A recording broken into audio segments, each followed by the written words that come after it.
আসসালামু আলাইকুম রহমতুল্লাহ। সম্মানিত ভিউয়ার্স, দূরের এবং কাছের যারা আজকের এই ভিডিওটি ওপেন করেছেন সকলকে আল হাদি ইসলামিক মিডিয়ার পক্ষ থেকে জানাই আন্তরিক প্রীতি ও শুভেচ্ছা। আশা করি সকলে ভালো আছেন।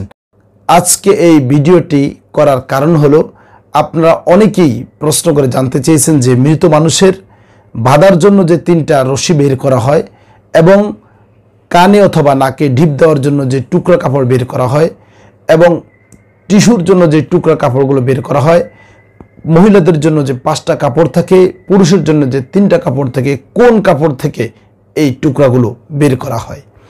হ্যাঁ বন্ধু, আমি আপনাদের বলছি, সেটা হলো যে কমিজ থেকে 3টা সুতা, নাকে এবং কানের ডিপ দেওয়ার জন্য কাপড় এবং টিস্যুর জন্য অতিরিক্ত কাপড়গুলো কমিজ থেকেই বের করা হয়। নিয়ে যাচ্ছি আপনাদেরকে আমাদের এই চ্যানেলে থাকা একটি ভিডিওর মধ্যে, যে ভিডিওতে স্পষ্ট ভাষায় আমরা আপনাদেরকে বোঝাবার চেষ্টা করছি।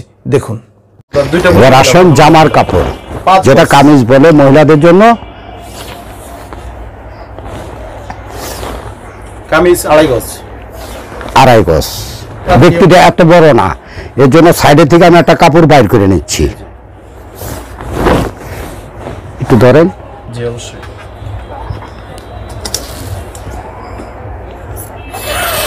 এই যে কাপড়টা, বাড়তি কাপড়টা বাইর করলাম, এটাও প্রয়োজনীয় কাপড়, এটা মুখ ধরার সময় লাগবে। এই যে আপনার কামিজটা বানাচ্ছি।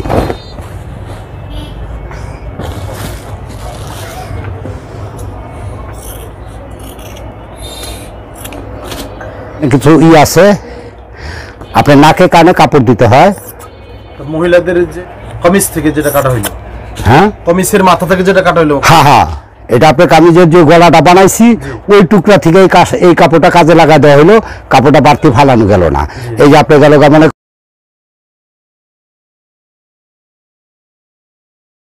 নাকের 2 ছিদ্রে, নাকে আর কানে এই দুটা চলে গেল। এবার আসেন কমিজ থেকে যেটা বাইর করা হয়েছে, কমিজ থেকে, হ্যাঁ কামিজ থেকে এই কাপড়টা বাড়তি কামিজের ঠিকাই বাইর করা হয়েছে।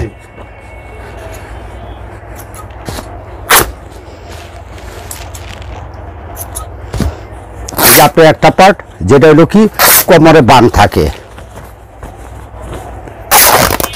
এই যে কাপড়টা দিয়ে কোমরে বান থাকে, ঠিক আছে।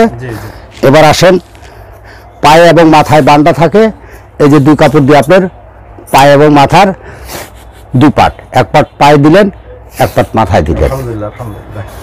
আচ্ছা, এবার আসেন অনেক সময় মৃত্যুকালীন তো অনেক কষ্টের, মলদার অনেক কিছু ময়লা আসে, ওই সময়টা কুলুপ লাগে। ওই কুলুপের জন্য আপনার এই যে বাড়তি যে কাপড়টা আছে, এই কাপড়টা কুলুপ বানায় ফেলাইলো। আচ্ছা আচ্ছা আচ্ছা,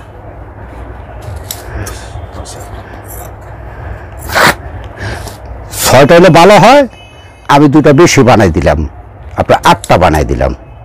তাতে আপনার গোসলের সময় তারা যেন খুব পরিষ্কার করে গোসলটা করানো যায়।